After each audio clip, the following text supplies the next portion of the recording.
자, 신세계 같이 보도록 하겠습니다. 탱크데이 이슈로 굉장히 뜨거웠습니다. 자, 그런데 주가 자체는 여러 가지 악재 내용하고 좀 이제 분리해서 생각을 해볼 필요가 있죠. 그리고 막상 지금 신세계 주가 흐름도 지금 여러 가지 이슈가 있어서라기보다는 최근 이제 백화점과 면세 쪽 워낙 가파르게 상승한 이후에 좀 숨고르기가 나오고 있으면서 좀 동반적인 이 섹터 내에 하락이 있다는 측면에서 이번 이슈에 크게 영향을 많이 받았다라고 보긴 어려운 상황이죠.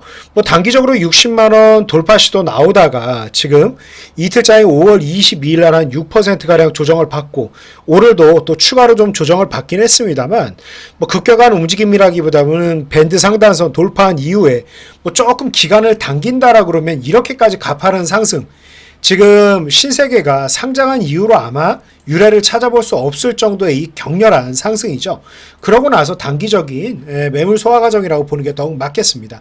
아무래도 직접적인 심리적인 영향을 더 받을 수 있는 광주 신세계 좀 흐름을 본다라 그러면 이 신세계하고는 또 사뭇 다른 모습이죠.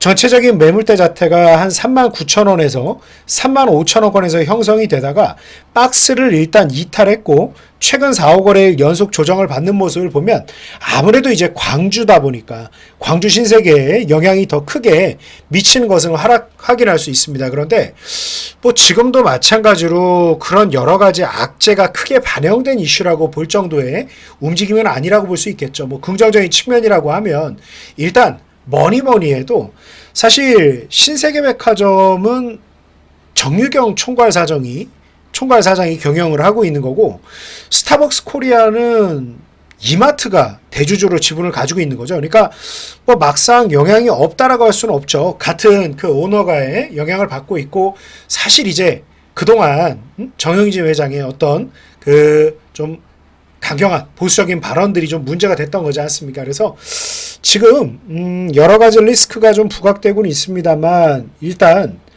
실질적인 지분 문제라든가 사실상의 경영 주체 등을 놓고 영향은 좀 제한적인 내용이 나오고 있다. 거기다가 또 한 가지 좀 본다라고 하면 뭐니 해도 실적이 워낙 견조하게 올라오고 있는 부분이 상당히 매력적이다. 그래서 50만원대에 육박할 정도의 움직임 그리고 60만원 돌파 시도를 하는 이런 움직임. 그래서 최근 호텔신라 강세 움직임하고도 좀 궤를 같이 하는 부분인데 면세와 이제 본업이 좀 잘 돼가고 있는 오랜 기간 좀 숨고르기를 겪었던 부분 감안한다라고 하면 지금 정도 흐름은 오히려 사실 호텔신라보다 더 견조하게 신세계가 잘 버티고 있는 모습이다. 이렇게 보시면 되겠습니다. 그래서 지금의 이 영향 어찌 보면 잊지 않아야 될 일이겠습니다만 이유 불만하고 또 신세계 측에서 대응도 굉장히 잘했죠.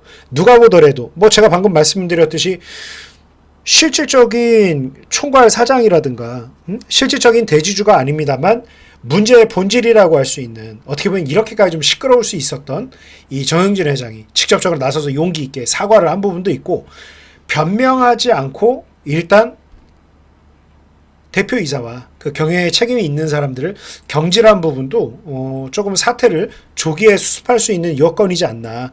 그래서 지금 정도 흐름이라 그러면 일단 백화점과 면세시장 움직인 궤를 같이 해서 시세 같은 경우는 오히려 박스권 최상단부에 놓여져 있는 강세 흐름을 보이던 종목이란 걸 감안한다라고 그러면 여전히 상당히 긍정적이다.